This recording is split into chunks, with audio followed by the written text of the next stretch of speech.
Kung mapapansin nyo yung takbo ng panahon, in-announce muna na ginamit yung mga Marines, ilang Marines, na sa kaso ni Romualdez.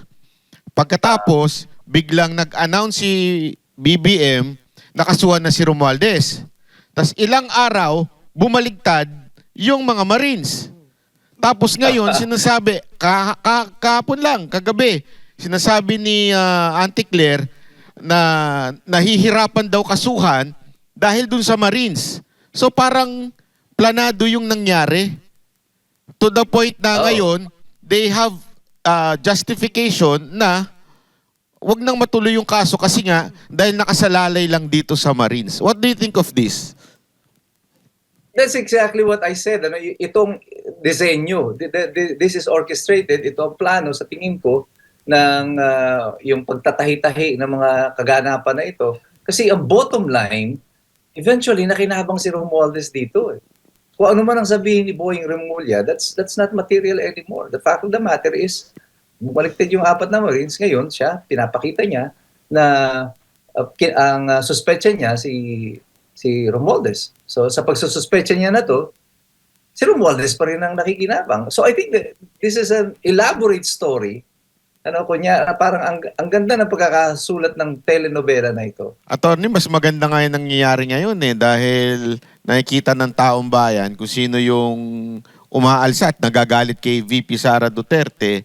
Mas lalong eto si VP Sara Duterte, one day, pananagutin talaga itong mga naglabasan. Kasi ngayon, it's either you are against or you are for Walang gitna Yung mga gitna, nayayari, nakakasuhan. So talagang dito lalabas kung sino yung okay, sino kalaban. At dito malalaman natin kung sino talaga yung nabigyan na napaboran ng administrasyon ni Marcos. Tama po, kasi ganyan na nagiging strategy ngayon. Ano, kapag ikaw ay umuupo sa gobyerno, nagsasalita ka laban sa gobyerno, mas malamang ay magkakaroon ka ng problema. Kakasuhan ka, gigipitin ka. Kaya nga yung asawa ko natatakot na para sa akin. Baka kaya naman pati tayo ay madamay dyan. Kasi somehow yung mga sinasabi ko has reached the level of the national consciousness. Marami nang nanonood ng mga videos at ginagamit nila yung mga video na sinasabi ko. At nararamdaman ko na rin yung opposition sa akin, even in my profession as a lawyer. Kasi sa totoo lang, maraming mga abogado, mga professionals ang nasa hanay ng mga pink, ng mga dilaw, yung mga tinatawag yung sarili nila mga progressive, yung mga woke, ng mga tao, nakakaramdam na ako ng pushback from this sector. But wala naman akong pakialam doon sa mga iyon. Basta tayo, we're just doing what we think is right, and we continue doing it for the country, for the republic. We are doing whatever we can para sa taong bayan. Ako naman mag-a-advise kay attorney. Ano ang kwento mo sa kanya? Attorney, pag medyo malapit na kayo, mag-Joel Villanueva lang kayo. Ayan. Pag nag-Joel Villanueva kayo, safety na kayo. Antayin nyo lang hanggang kaduluduluhan, yung medyo kakasuhan na kayo, pagka mag-Joel Villanueva lang kayo. Tapos, kasi, eto attorney magkomento ka doon sa huling, ewan ko kung napanood nyo, yung huling banat ni Joel Villanueva doon sa impeachment. Natawa kasi ako ewan ko sa inyo, attorney. Well, sa totoo lang, kagaya ni ako isang born-again Christian kagaya ni Joel Villanueva. But before siya bumaliktad, naglabas na ako ng video kasi nararamdaman ko na babaliktad na siya. I gave this warning about him na itong gagawin niya na ito will have consequences even sa kanilang kongregasyon. And it did. It had a serious impact in the JAL. Sabi ko nga ngayon, sana si Senator Joel, sana wag na lang siyang mag-alalito lapid na lang siya dito sa Senado. Huwag ka na magsalita kasi lumalabas lang lalo yung kaipokrituhan ng posisyon that he is taking at the moment. But you imagine that he used to be the majority floor leader ng panahon nila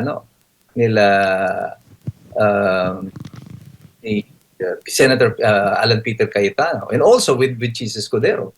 And all of a sudden, biglang andito ka, di ba? Na complete 160-degree turn ng posisyon. So, sa mata ng mamamayan, parang ang linaw-linaw nasa yung hipokresiya ng kanyang mga sinasabi. Kaya it would have been better for him to do a little lapid. Attorney, ang problema, ang sabi ni Boying Remulla, tuloy ang kaso. Ano yun? Dick, Meron na ba?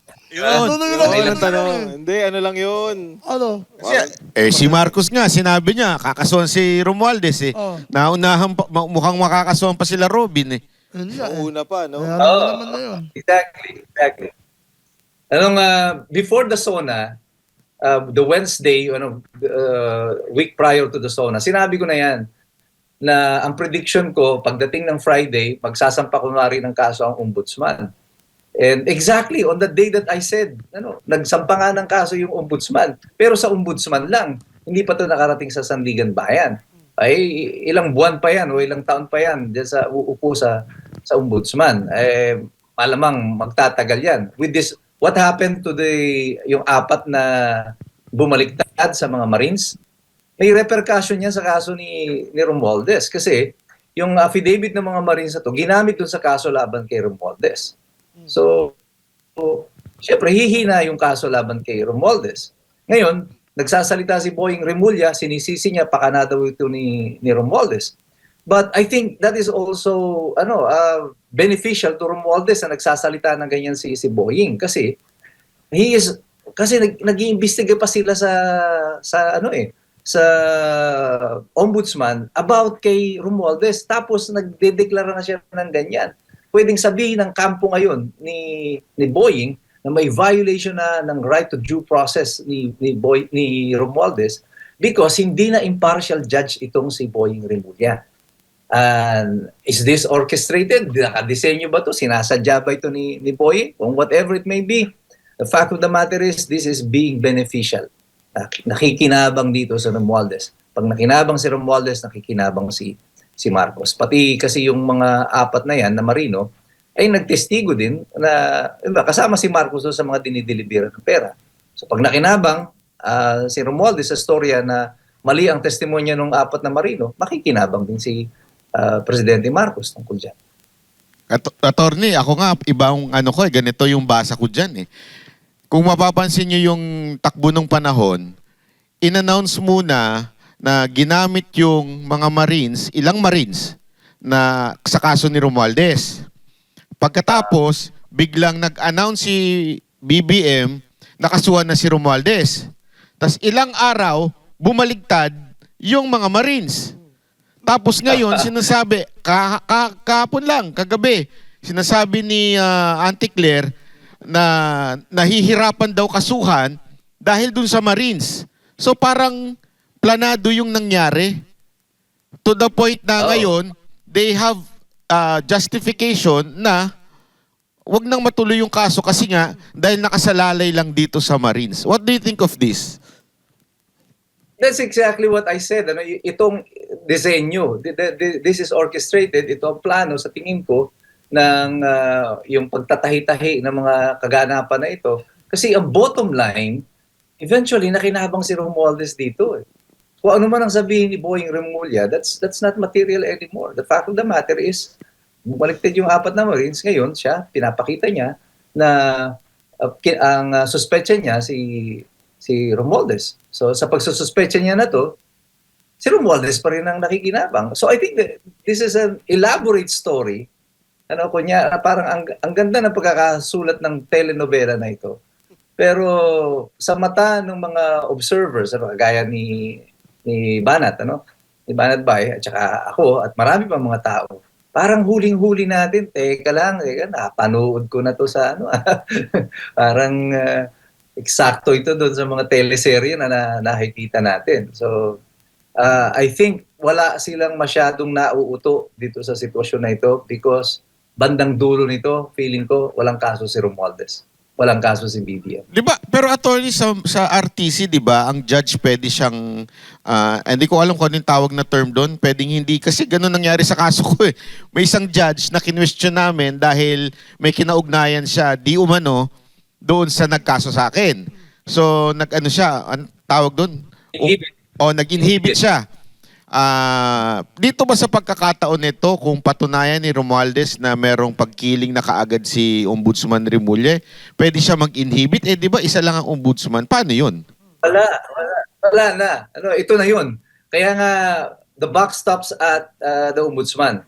Kapag yung ombudsman ay na-challenge na yung kanyang pagiging impartial, at palagi ko, i-challenge siya ng kampo ni Romualdez, magiging cause of the dismissal ng complaint yan laban kay Romualdez, even if it reaches this Sandigan Bayan, mapapadismiss din agad yung reklamo. O kaya magsampa man ng reklamo itong sila Boying Remulla, baka hindi plunder ang ikaso, baka anti-graft lang ang ikaso, so mapakapagpiyansa pa. So for as long as hindi natin nakikita si Romualdez sa loob ng kulungan, mananatili yung kaisipan ng mamamayan na pinaglololoko tayo dito sa sitwasyon na ito.